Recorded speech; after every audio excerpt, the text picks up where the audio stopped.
Space, the final frontier. This is the Observer's Notebook, the official podcast of the Association of Lunar and Planetary Observers. Its mission to explore the solar system, to seek out new observations and data, to boldly go where no podcast has gone before. And now the host of the Observer's Notebook, Tim Robertson. Hi, everyone, and welcome to the Observer's Notebook, the official podcast of the Association of Lunar and Planetary Observers.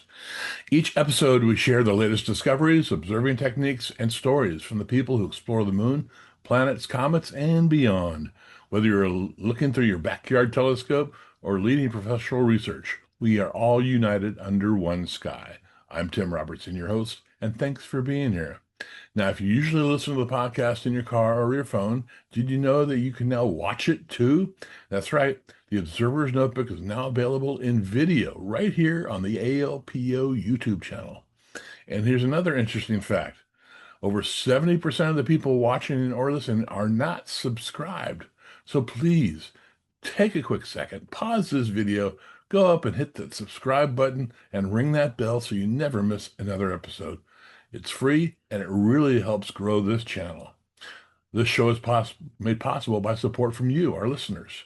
If you'd like to help keep the podcast going, you can support us on Patreon. Just go to www.patreon.com/observersnotebook. And for just $1 a month, you're supporting the show. For $5, you get early access.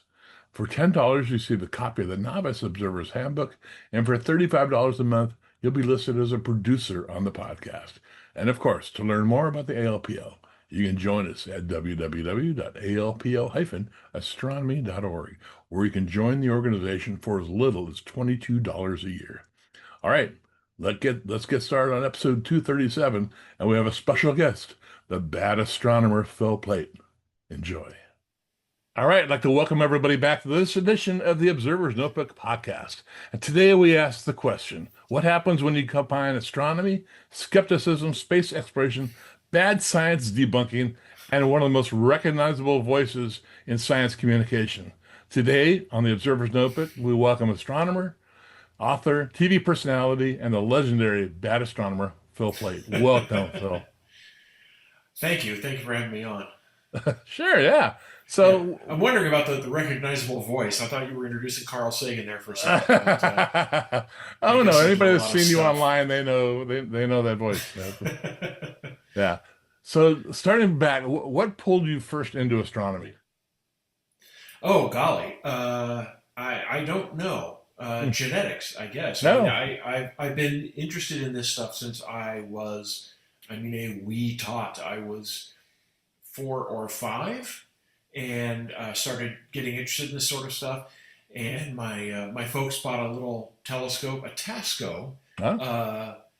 What was that? A 3-inch, a Okay. 3-inch refractor. I mean, if anybody who's about to turn to dust, like I am, would remember that Tasco refractor. Oh yeah, I think I had that too. And it was terrible. But it gave me views of the moon and Jupiter and Saturn and that sort of thing, and really sort of honed my interest in all of this. So that's what got me started, I guess. And plus, I had a lot of support from my folks. They got me books and did all that kind of stuff. So that was really nice. Was there a specific observing experience or event that really triggered it for you that got you more involved? Yeah, sadly, it's a very stereotypical one. And if you ask most astronomers and astronauts and people in this field, what was the thing you saw through a telescope, or what was it that hooked you? And the answer is either the moon or Saturn. Mm-hmm. And for me, it was Saturn. I remember seeing it very clearly, even through that crappy telescope, and it was just amazing to see it, pretty much like you see it in books. And mind you, again, this was before Cassini, before Hubble, before all that stuff. So in the books, it's not like it was the best shot of Saturn that you could see, Right. but still, it was this marvelous thing with the rings, and through the telescope, the rings were really clear. And I remember that. I can picture the telescope setup, where it was in the driveway, all Mm-hmm. of that, and then bending over and looking through the eyepiece. Or I guess probably didn't bend over, but I might have been. My dad might have been holding me up, so I had to like look down. Right. That's what really got me. So growing up, you had that science part. Were you also into science fiction at all? Oh yeah, absolutely. Yeah. And sometimes people ask me, what did the science make you more interested in the science fiction? The science fiction make you more interested in the science? And I would say it's both. It's not like one did the other.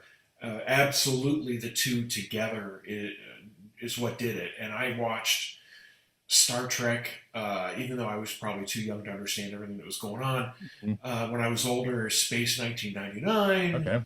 And going back to younger again, Lost in Space, and then every black and white movie, every movie from the 1950s and 60s. Even today, I'm finding a couple I haven't seen, and on these free streamers or whatever that have deep libraries of really bad movies. I'll find one. It's like, I've never heard of that, and then I'll watch it and think, I know why I never saw this. It's terrible. Yeah. I'm looking. I have posters on my wall around in my office of Them, the Giant Ants movie, and Forbidden Planet. All of those really, really loved them and got me interested in the science of what was going on in those flicks. Yeah, I recently went down the YouTube rabbit hole with the Thunderbirds. Sure. The marionette. Yeah, and I'm like, I used to watch that all the time. It came across my feed. I went, oh, this is really good. I really enjoyed it. I missed all that stuff, all that Jerry Anderson super marionation stuff from like I guess that was the mid 60s. And I'm just a little bit too young for that. Okay. But I was just the right age for UFO and Space 1999. Oh, yeah. Anybody under 40 listening to this is going, what are they talking about? That's exactly right. But actually, if I tilted I've rearranged my shelves a little bit, but I have books from Space 1999. I've got one of the Eagle models on building the spaceship from that show. Very cool. All that stuff. And so it's funny, and there's a lot of discussion about this online. You can read magazine articles about it too. This nostalgia for that sort of stuff when we were kids, and how people in our generation had sort of this disposable income 20 years ago, not so much true now, to be able to get some of this stuff and to rebuild that nostalgia. Plus the fact that the stuff's available again. You could get it on CD, DVD, I guess not CD. And now it's streamers. I see Space 1999 UFO on a bunch of different streamers. It's like, really? Yeah. So it's amazing to me how that stuck. And when you talk to other people, it doesn't have to be our age. I talk to folks all the time when I go to science fiction conventions or when I give talks or that sort of thing. People, whatever generation they are, really, really love that stuff that got them going when they were first becoming, I guess, aware of the world around them, and really started getting interested in whatever genre they're interested in. And now, as adults, they still really love it. And I think it's wonderful because it keeps that sense of wonder going and that sense of fun. And I think that's really important. It really does. So you're most known for the Bad Astronomy. Sure. Okay. How did that start? It just kind of happened. It was sort of spontaneous. This is the idea that it started in '93, I guess. So a billion years ago, and I started debunking bad science, myths and misconceptions, and that sort of thing. And the first thing that popped up was this idea that you could stand eggs on end on the first day of spring. Okay. And this was huge in it's still today. The 90s. It's not as big. It's still out there, but it was just like on TV and the internet. The internet was brand new. And people were just talking about it all the time. And I thought, this is the most ridiculous thing I've ever heard. And so I researched it. I dug into it. And I figured out how to stand eggs on end pretty well. I was actually getting pretty good at it. If there were you hand me a dozen eggs, I could find at least one out of a carton that would stand up. Okay. It has nothing to do with the vernal equinox. It has nothing to do with Earth's gravity or an alignment of the planets or anything like that. It's just the little bumps on the end of the egg. And if you can, get them to stand up like little stool legs, your egg will stand up. And I wrote about it, and the internet was brand new, Mm-hmm. and so I put up this page, sort of debunking it, and then over time, I would see more stuff on TV. I was going to see movies with terrible science in the Mm-hmm. '90s were sort of a heyday for that sort of thing. Right. Armageddon, Mission to Mars, those movies, and I started debunking them and giving talks, and then eventually wrote my first book, which is all about that sort of thing. And I don't do that as much anymore. It Mm-hmm. turns out it kind of turns you into a jerk when all you're doing is sort of reacting negatively to everything in your field. I can see that. And Okay. yeah, and it was Okay. starting to really suck. Actually, I was becoming a sourpuss about everything, and it's like, you know what? And Oh. it really hit me. I was going to movies with like a little notepad and a flexible Oh. flashlight around my neck, and I would take notes and everything. And it just occurred to me over time, it's like, this is terrible. I love movies. I mean, I love sci-fi movies, Right. even ones that aren't that great. Yeah. Usually, I can name a few I still hate. But it was becoming this thing, like I had to do it. Okay. I wasn't paying attention to the movie anymore. I was just keeping my eyes open for, like, oh, that space station is rotating and they shouldn't have it rotating under these circumstances. Oh. Oh no, the phase of the moon is wrong. And it was like, this is ridiculous. And I learned, and also around the same time, I started getting involved in some TV shows and things like Right. that, just consulting with them and everything. And I realized, like, the story is what's important. If there's a mistake in the movie that it either isn't important or is necessary for the plot and is not so egregious that you're like, rolling your eyes, it's fine. It's Mhm. fine. It's TV. Yeah, well, yeah. And so I stopped doing that, and I'm Okay. much happier for it. I imagine you are. I mean, yeah, having that realization, that must have a little bit jolting for you. Yeah, actually, it was, because it happened when I was talking to a guy who built telescopes for a company, and this was long enough ago now that I don't remember. Uh-huh. And we were chatting about it. He said he built the telescope set for a movie. To be honest, I'd have to look up what movie it was because this was so long ago. And we started talking about it, and he pointed out all the problems with the telescope, that he had all these shortcuts he had to make because it wasn't a real telescope. And I said, "Oh, I didn't notice that in the show." And he's like, "Yeah, and if you didn't notice it, what does that say?" And I was like, it wasn't important enough to There worry you about. And he's go. like, "Yeah." So that really did it. And to be honest, uh, especially now, but forever. I mean, there's no time in history where this hasn't been true. Science gets beat up a lot Yeah. by people, whether it's just honest mistakes or people who are grifters, con men, they're out there, or Mhm. politicians twisting science for whatever nefarious reasons. There's enough of that in my life specifically, and everybody's lives, that I didn't want to have to take this attitude with me into television and movies and these things that I really, really love. And so there is an occasion where something is so miserable, it's like I'll put it on social media and say, "Oh my, this movie, yikes," or whatever. But honestly, I try to keep that to a bare minimum, Okay. because I really want that part of my life to be fun and to be Yeah. enjoyable and inspirational. And so I try to keep it more on the griping about the other stuff. Okay. Well, that's interesting. And that's that evolution took place with you over the years. Huh.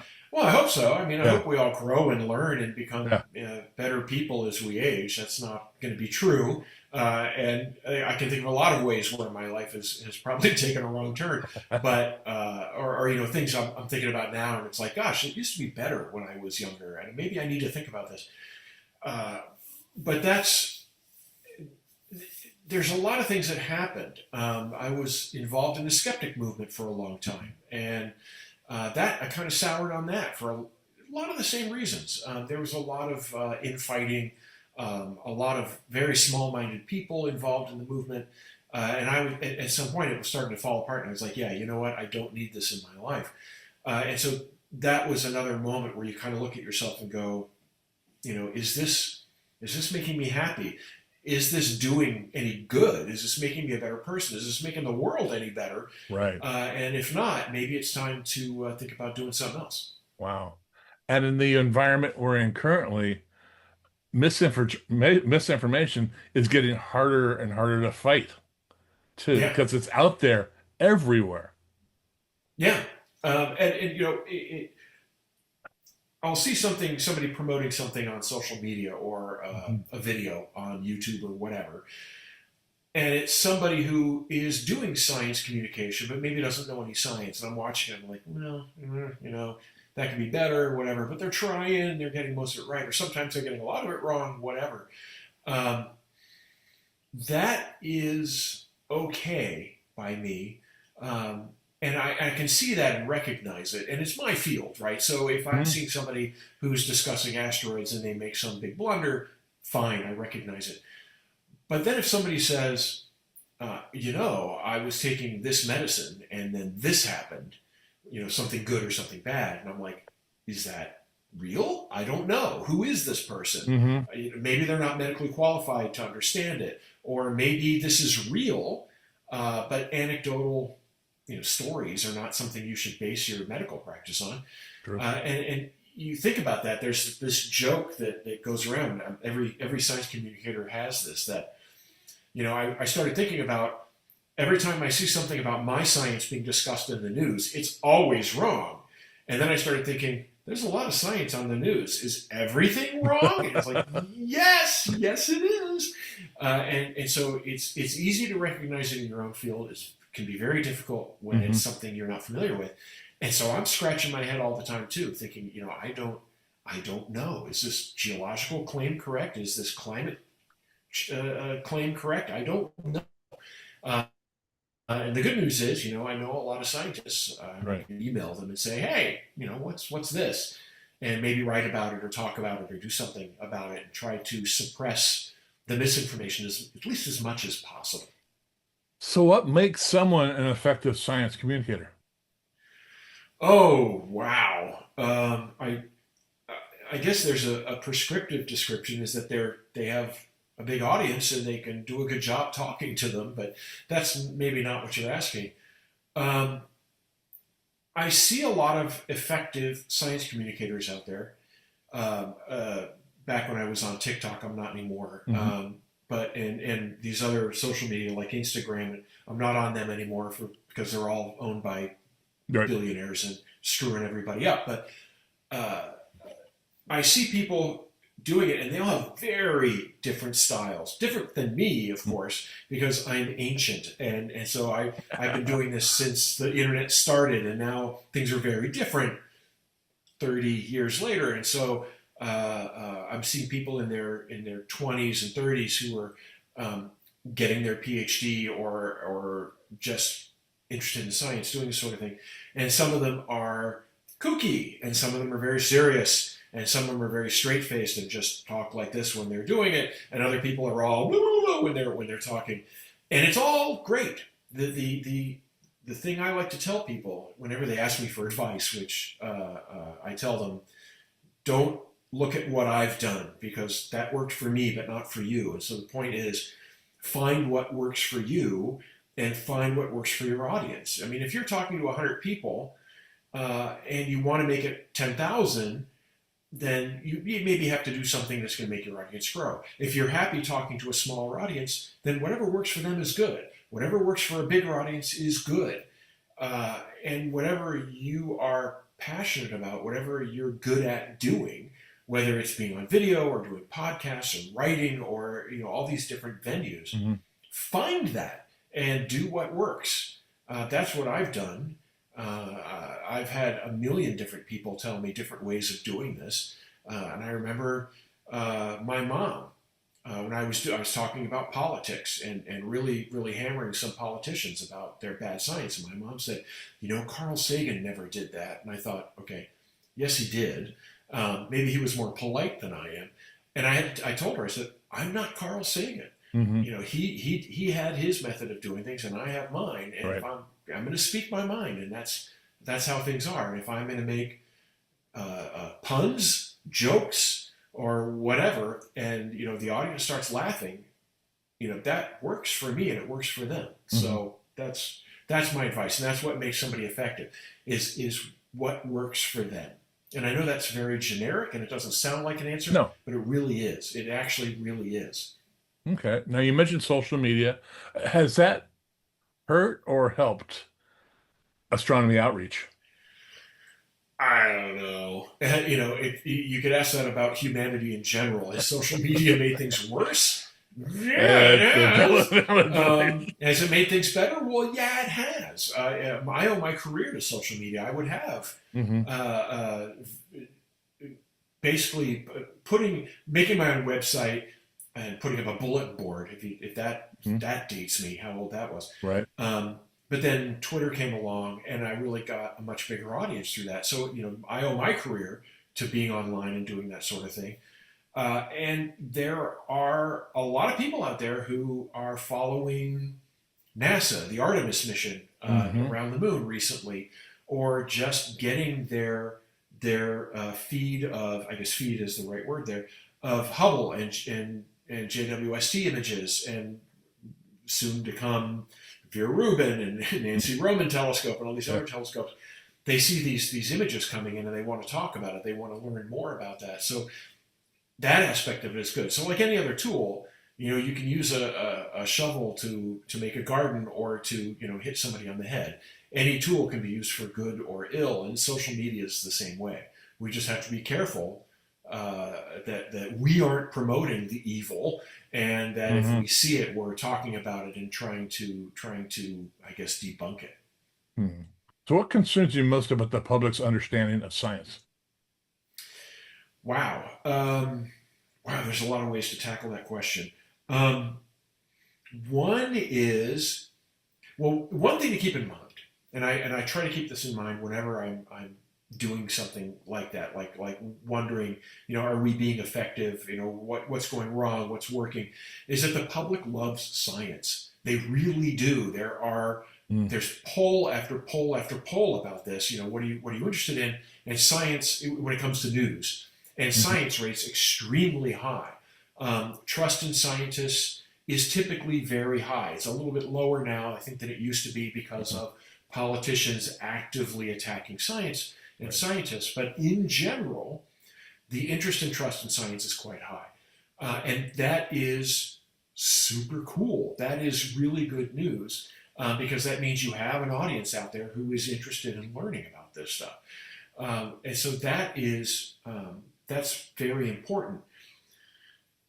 We could talk about public education, which is always an issue. We could talk about the way the news talks about science. When they do a 30-second blurb on, the moon's going to be in eclipse tonight, and they talk about that. That's great. On the other hand, when there's Venus hanging over in the west and everybody's calling it a UFO, see that a lot too. And so it's one of these things where this is bigger than anybody. You're not going to change the public education system in the United States easily. You're not going to change the way the news is presented easily. And you're not going to be able to change politicians easily. I mean, we can vote them out, and you can call your politicians, and I've done this to say, hey, I saw you talked about this thing. If you want more information, I'm a phone call away, something like that. This is a very, very broad topic and very difficult. This is something that people have spent decades researching, how the public perceives science and what we can do about it. Right. I used to take a much bigger picture of this, trying to work sort of top down and deal with the news and try to. I worked in public education for several years, working on standards, the national standards, and that sort of thing. In the end, I decided I'm more effective and I enjoy it more doing the way I'm doing it now, writing my newsletter, writing for magazines, writing books, and doing that sort of thing. I'm better at that. And hopefully younger folks with more stamina and less cynicism and not as burned out on all of this, they can do this as well. And I'm joking a little bit Yeah, here. yeah. But over decades of doing this, it's easy to go, I'm tired. I just want to lie down and watch Star Trek. I'm And with I do you. that. Yeah.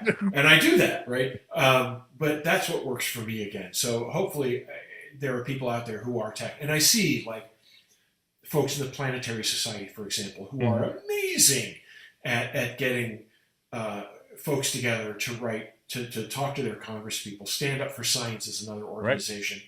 Right. And I love that stuff's out there. There are now special interest groups. I don't know if you call them lobbyists, but there are special interest groups who are fighting for science, and that makes me happy. It also makes me feel like I don't have to lift all this myself. And so that works for me as well. Wow. So with the point of view you've had in the past, what today gives you hope? Well, a lot of the stuff we've already covered, that the public obviously loves science, that there are, pardon me, I'm only on Blue Sky now, which is another social media. It's very much like Twitter, but not so many Nazis. And like none, which is great. Yes. And when you look at, I don't even know how many followers. I haven't really been paying attention. I want to say 80,000. And who knows how many of those are bots? I don't know. But Katie Mack, who's an astrophysicist, right. She has more than anybody as far as astronomers go. And I talk to climate scientists, biologists, geologists. I'm not even sure how many other kind of scientists I follow. And they have tens of thousands of followers. These are scientists. They're science communicators as well, but most of them are professional scientists. And it's like, there are people out there and they are craving this stuff. They love this stuff. The fact that of the top 10 movies ever made, like I haven't checked lately, but like the last time I checked, 8 of them or 9 of them were arguably science fiction. So people want that. And when it comes to science fiction, people aren't necessarily into the science. They just like that genre for the way the story unfolds. I learned that lesson going to a Star Trek convention many years ago. And I thought everybody's going to love the science, and it turns out that's not why everybody watches Star Trek. Nerds like me watch it for that reason. Other people like, they relate more to the characters or the stories or whatever. And I do as well, but for me, it's science fiction, it's spaceships and aliens, woo! And so, but the fact of the matter is that stuff's very popular. People like this stuff. And I think that's always going to be true. And so there's always going to be a role for people like you and me who are gathering up science and spreading it out to other folks. And I think that's wonderful. That makes me very happy. Yeah. A topic on the podcast recently that's gotten hotter is AI. Sure. What's your overall thought of AI? Well, I'm of two minds. I'm one of the authors that had books stolen by Anthropic, which is one of the AI companies, and there's a huge class action suit against them. And I want to say it's going to be $1 billion that they're going to have to hand out to people. And when you look at how much it is individually, it's not very much. That's because they're drawing from those resources for their content? Yeah, they basically stole, I don't even know how many hundreds of thousands of books and fed them into their AI. And that's what it's using to build its gigantic model of language, so that when you go to that specific AI, I'm not even sure which one they do, and you type in your questions or whatever, and it answers you, those answers are based on information that it got from a bunch of stolen books. And all of AI is like that. It's all basically a plagiarism machine. And I'm terrified that people are relying on it too much because it's terrible right now. Maybe it's getting better, sure. But anytime, I tried it for a little while, and it was just hugely wrong in the answers it was giving. And if you look up, the bio of somebody like me, it'll just make stuff up. It'll say, hey, he's married and he lives, in Kentucky or something. I'm like, I don't live in Kentucky. I'm married, but, I don't live there. I mentioned Kentucky once in an article, and so that's what it's doing. And so there's all of this these arguments against it, including the vast amount of electricity and water it uses up, the fact that billionaires are owning these things and really shoving them down our throats when it's not ready for prime time yet. It's being used in schools and it's not ready for that. It's not ready to be pushed into our browsers. It's a disaster in all that way. So I hate all that. On the other hand, people are using it to code. They're using it to write programs. Right. That's that. At first, I thought that was cool, but now I'm realizing that people are just doing this and using that code. And it's like, no, you can't. You got to check the code before you do that. So there's that as well. On the other hand, there is artificial intelligence, which is not these large language models. There are neural nets, which are basically algorithms. They're much simpler, and you can feed them information and train them so that they can then analyze data and figure out something that it's hard for humans to do. And this is very, very popular in astronomy. And it has been since I was working on Hubble. I was trying to work on one, and it just was a little bit out of my field, out of my league. I couldn't do it. But nowadays, there are neural nets that are examining data coming in from TESS, the exoplanet satellite, from Hubble, from Vera Rubin. This telescope is going to be producing unbelievable amounts of data, and it's looking at huge areas of the sky, and it's going down to very faint magnitudes. So it's going to see things changing all the time. There are going to be variable stars, novae, supernovae, asteroids, and if any human were to try to blink these two images back and forth, you'd never be able to do that because there's like a million objects. But computers can do this very well, and you can train this artificial intelligence to go in there and find everything that's changing, and that works spectacularly well. You can do it to classify galaxies.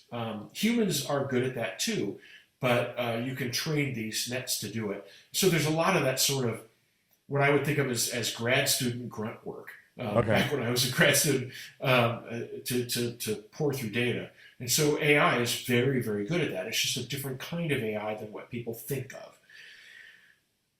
I was raised on science fiction, right? There's HAL from 2001, but then there's also, Terminator, sure, Skynet. But there are also computers that are helpful and friendly and right. they're companions. I'm hoping that that's what's going to happen. And my big problem is, like I said, is that it's just not ready yet to be pushed out to the public. If they had worked on it more and gotten it better, but they were trying to make a profit on it, and that basically doomed this to getting this half-assed product that we're seing everywhere. Yeah, it seems everywhere you turn, it's AI or AI-generated information. It's and their images. It's still not too hard to tell the difference between a real image and something that's generated by ChatGPT or whatever. I guess that doesn't do images, but whatever. But if you're not really looking for it, you're just somebody, a regular person on your computer. You may not know the difference, and that worries me a lot because it's very easy to manipulate people with images and video. And if you can fake that, you're in trouble. We're in trouble. Yeah. So just change subjects a little bit here. That our organization, Alpo, we are going through a little change within our organization. We're trying to draw in younger members.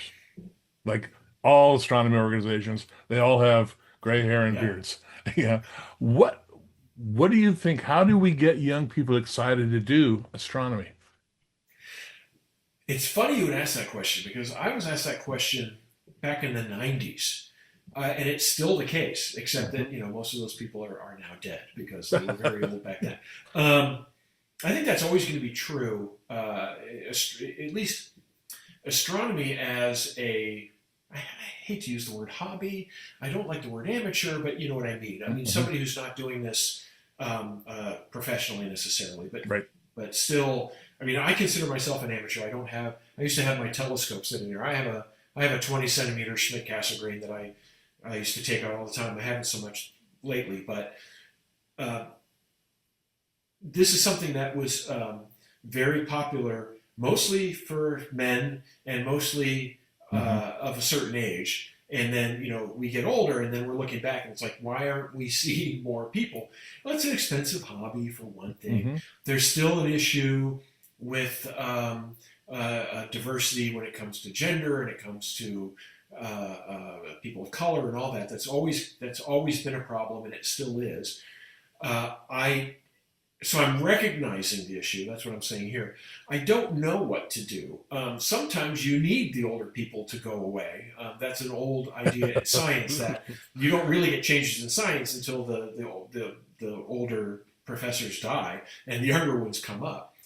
But I think, honestly, we're moving in the right direction, because when I look at who's making videos on TikTok, who is doing this on Instagram, who's doing this on whatever platform, it is a lot of young women. There are, Hank Green does a lot of science, and I could name a bunch of other people, but when I look at just in general, it's a lot of women in their 30s and younger doing this sort of thing. Yeah, I've had Pranvera Haisini on this podcast a number of times, and she's a little dynamo. She's amazing. Yeah, well, I could name tons of others. Amy Shura Title, who does, she's an Apollo and Gemini historian, space exploration. There's a ton of folks out there. And that's important because it's easier to be something when you see something. If you're a woman and you see a woman doing this, I can do this as well. Yep. And so that's great. And also, I think they just might have more appeal to younger women than I might. Being this, aging middle age. I used to say middle age. I'm on the tail end of middle age now, on the wrong side. Bearded, balded, white guy. And so I think a lot of that's good. I don't know what you and I can do so much, but what they can do is 100 times better. I try not to discourage other folks from doing this, diverse audience from getting into this or being interested in this. And I can hope that as the younger generation takes over, they can do even more to actively encourage it. And I should say, that's sort of passive. I say I don't discourage it. I've tried to encourage younger folks coming in, young women, people of color, whatever, and I have a platform online, and I can promote their stuff and say, hey, go pay attention to this person. Look what they're doing. That sort of thing. I try to do that. And so I think that's about, I don't know if there's more I can do. I don't know. Okay. If anybody wants to tell me, great. No, that's great. That's great. And so I think that, like I said, I think we're going in the right direction there. Things are better than they used to be. And I wish things went faster. There are more women in astronomy now than there used to be, but we're still way behind where we should be. And there's still a terrible environment, a sexist environment there. So I'm hoping that over time it is getting better. It will be better. I wish it were now. I wish it were 50 years ago. But this is the world we live in, and I'm hoping that at least we're pointing in the right direction.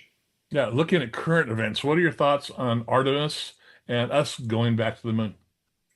Oh, that's complicated. I'm a big Apollo fan. I saw Apollo 15 launch when I was So did I. I was there, yeah. Oh, yeah? You were in Florida? You saw it? Yeah. I don't remember you. I didn't remember seeing you there. I was there.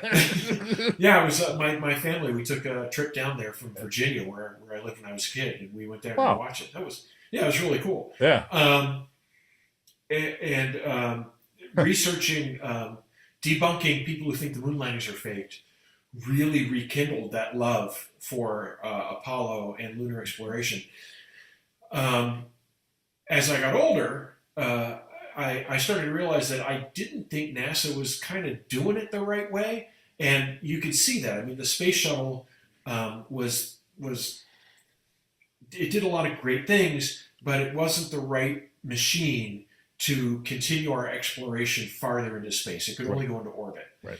And then there was, there was the Constellation program and Ares, and it just got, it was President Bush, and then that got really behind schedule and over budget, and then Obama canceled it, and everybody yelled at Obama, and it's like, actually, I think that was the right idea, because that was really going nowhere. But then it still wasn't quite pushed in the right direction. And the Space Launch System, this rocket that we're using, I'll be honest about it. It's too expensive. It's too complicated. It's the wrong technology in a lot of ways. It's using shuttle technology, but it's like it's using the wrong shuttle technology. It's using these engines that get thrown away. It's like, this is not great, and it's really expensive and behind schedule. We should have been going to the moon many, many years ago, but this took forever to put this rocket together. And so all of this is, and again, I'll be honest, it has soured me on a lot of this stuff. And when this Artemis 2 went around the moon, as we record this just a month or so ago, I was really having a hard time with it because it was super cool. These images we were getting, oh my gosh, because we now have this fantastic digital photography technology, and these images they were taking were magnificent, and what they were doing was, a repeat of Apollo 8 going around the moon, making sure that all this stuff works, was fantastic and needs to be done. It is an important step in going back to the moon. But this whole time I was like, I just don't think we're doing it the right way. I don't think this is sustainable, because we can't spend $2 to $3 billion just for the rocket. And it's like, well, we're going to use Starship. And it's like, well, yeah, how's that going? And we're going to use a new Armstrong when Blue Origin starts to build this lunar rocket. They're doing New Glenn now, right? The new Shepard was suborbital. New Glenn is an orbital rocket, and then New Armstrong is going to be the one that goes to the moon, if they're still planning on that even. But again, behind schedule, things aren't working well. This is really, really hard, and I'm just not sure we're doing this the right way. And I really kind of wish, instead of just jumping in with both feet and saying, we got to make the politicians happy because they're feeding us this money, is to actually sit down and say, how do we do this and how do we make it sustainable? And on top of that, there's this talk of this space race against China. And I keep thinking, the space race is the wrong way to do this. What happened with Apollo? Because it was a race. And I've said this over and over again. What happens when you win the race? You go home. You're done. You've won the race. There was never any sustainability to Apollo. And once we beat the Soviet Union, that was it. The public lost interest. And if it had been pushed instead as, we're going to the moon to stay. We want to beat those guys. They're the enemy. But we want to go there and establish a base, and we want to do this and this and this. The public lost interest. Nixon was never really all that interested in it, except for the political points he could score with it. And so it just kind of died.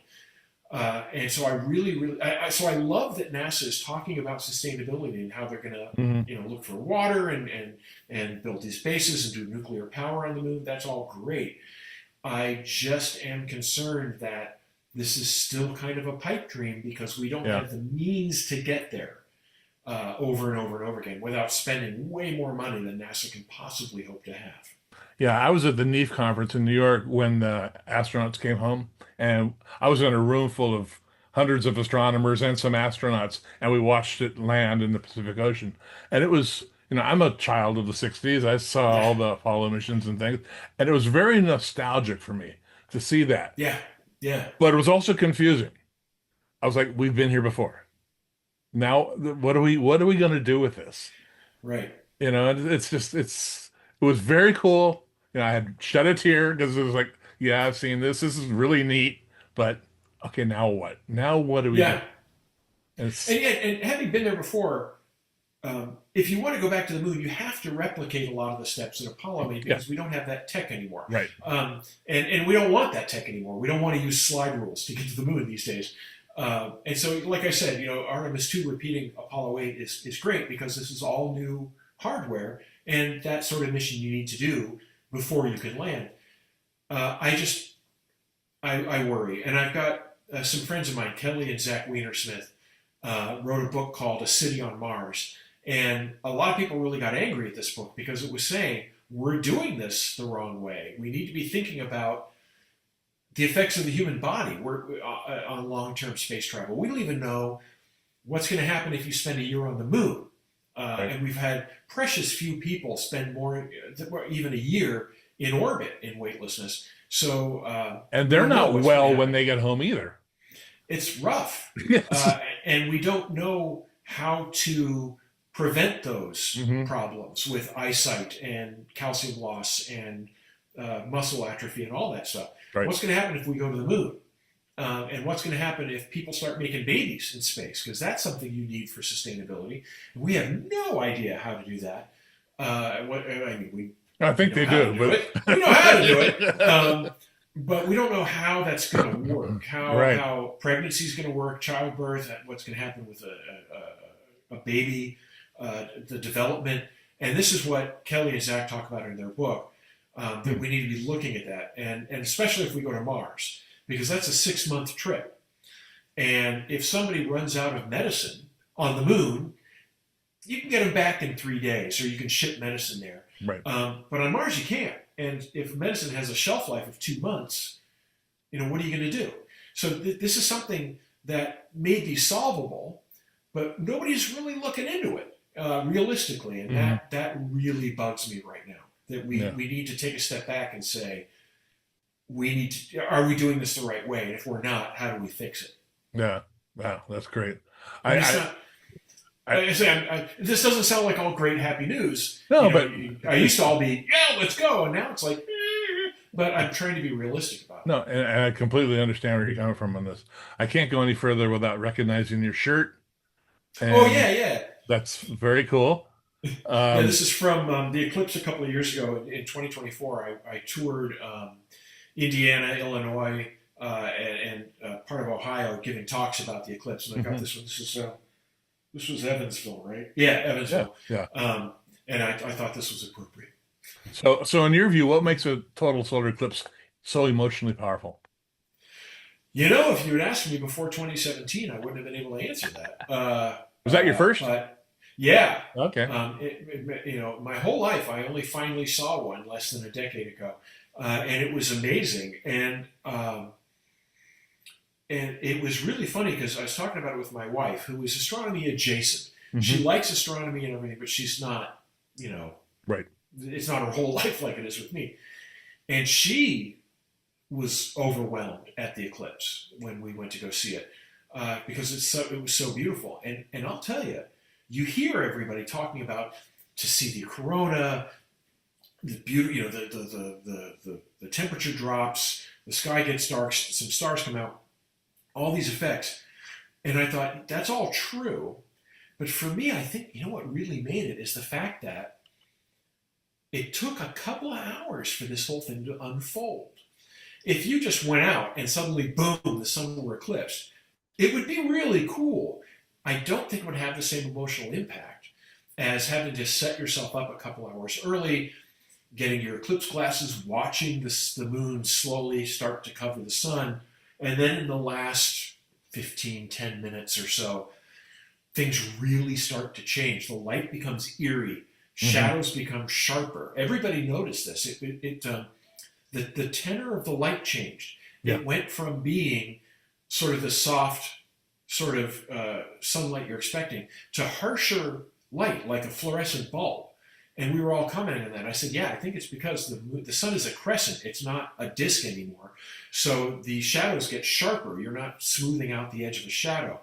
And as your eyes can tell, and I think the color of the sky changed a lot too. Yeah. And so the fact that it took time, and we had time to talk about it, time to get excited, and then it only lasted for whatever it was, 2 minutes at the time, and then went away again. I think all of that is what really gets us primed and excited about it.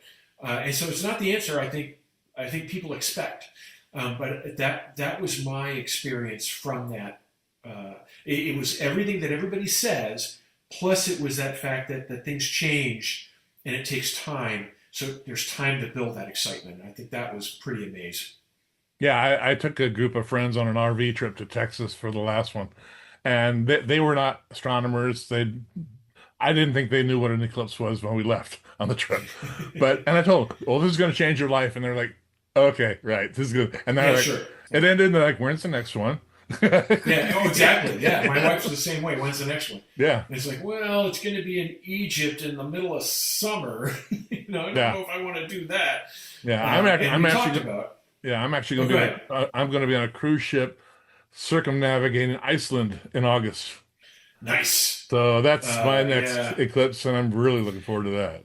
I looked into that. I was hoping to be able to book a speaking gig on one of these cruises, but they were booked up years ago. Yeah, So if I wanted to do this, it would have to be something at least 4 or 5 years from now. And it's like yep, I don't even know if I'm going to be able yeah, to do it. Then we'll see. But yeah, it's nice to be on a cruise ship because if it's cloudy here, it might be clear here, and you can just yeah, go over there and yep. take a look. So good luck. I hope it's going to be nice. Yeah, I'm hoping so too. So what's the one thing you wish every first time eclipse viewer would do or notice? Ah, um, this is advice again. I don't think you'll get, which is why I like it. You talk to somebody and they're like, "Oh, you should pay attention to this or do that." My advice comes from a friend of mine back in the '90s when I went to go see a shuttle launch, space shuttle launch, that was taking a camera I was working on up to Hubble, and he said, "Don't take pictures." He said, "Everybody out there is taking pictures. The news is there taking pictures. You'll see video online, all that stuff. Don't bother. Just experience it. Just be there." Uh, and I ignored his advice and tried to take video, and of course couldn't get it focused. So now I've got this Right. crappy video I never watched, and I kind of missed the experience. And I was really kicking myself. And so for this eclipse in 2017, I told everybody, if this is your first one, I suggest not taking pictures unless there were some people who would set up. I brought a group with me to Wyoming, and we went and watched it. Okay.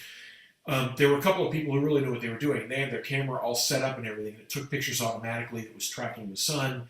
And fine. They didn't have to worry about it. But that's my advice. Don't try to take pictures. Don't try to use fancy equipment. If somebody's there with a telescope and you want to look through it to see it, great. Um, my advice is be there in the moment, experience it, and it will be much more emotionally moving than if you're trying to fiddle with your camera, or fiddle with some telescope equipment or anything like that. Experience it, and that feeling will last. A photograph will last a long time too, but you lose sort of the emotional connection to a photo after a while. I think Right. that emotion will last forever, and I think that's more important than having that snapshot that you got. Very good. Yeah, Phil, this has been great. One last question: what keeps you Sure. optimistic about science and astronomy? What keeps me optimistic about science and astronomy is that it's cool. We keep learning really cool stuff. And astronomy, I used to get depressed when I was a kid because I think, oh my gosh, after the course of a year, it's just all the same stars again. There goes Orion in the late winter, and it's just going to come back, and I've seen everything in it. It's like, no, you haven't, you dummy. There's a ton of stuff out there to see, and there's always more ways to see it. And it's funny, I was just writing about this for Scientific American. There's always different ways of seeing the sky in different wavelengths and different types of telescopes, and we can learn different things from it. So there's always going to be new stuff. The universe, turns out, is pretty big, and it's got a lot of cool stuff in it. But more than that, it's that I still see as many young folks, whether it's kids or even young adults, I see just as many people interested in this as when I was that age, if not more.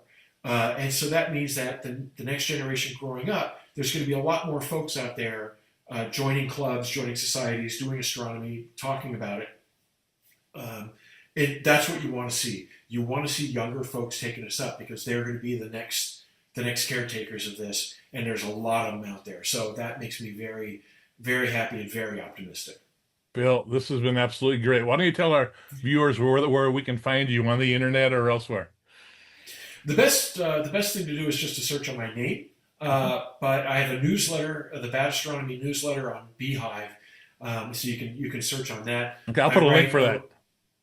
great, and yeah, and I write a weekly column for Scientific American. I'm on Blue Sky under my name, and that's actually about it. Used to be a lot more, but I've of course sort of collated everything into those now. I hear you. Well, Phil, thanks again for coming on today.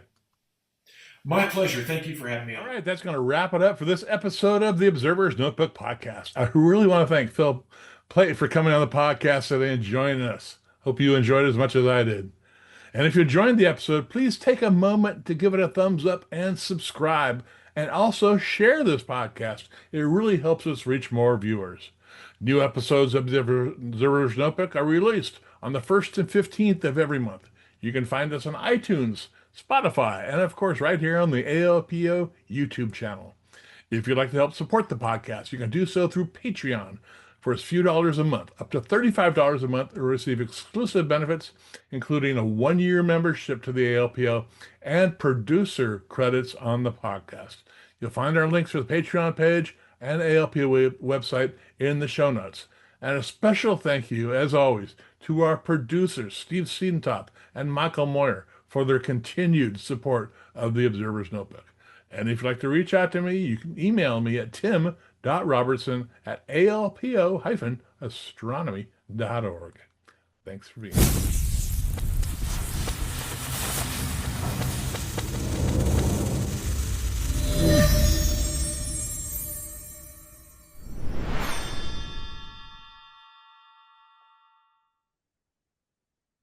You can join the Association of Lunar and Planetary Observers today.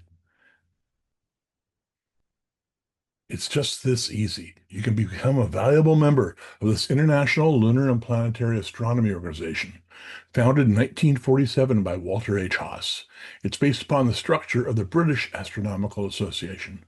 You can join various lunar and planetary observing sections, contribute to our massive archive of observations. You'll have access to our extensive lunar and planetary gallery of over 20,000 photos and observations of the sun, the moon, comets, meteors, and the planets. You'll receive our quarterly publication, the Journal of the Association of Lunar and Planetary Observers. You have the ability to join the ALPO training program, which will teach you the finer points of making planetary observations. You can attend our annual virtual conference, and you'll have access to the Observer's Notebook podcast. Membership begins at only $22 a year. The way to find us, just go to your Google and type in ALPO Astronomy, and you'll see this prompt come up. There's our association with our website, alpo-astronomy.org, and you'll come to our homepage. If you look at the top of the homepage, it says Join ALPO. Click on that, and you'll come to the sign-up screen. Gives you the information on the organization, and there's 2 ways to join. You can join by mail, where you will download a membership form, or you can pay online using PayPal. This is the PayPal processing page. You just fill out a few information lines, and then you're given the chance to click PayPal and join the association. Welcome to the ALPO.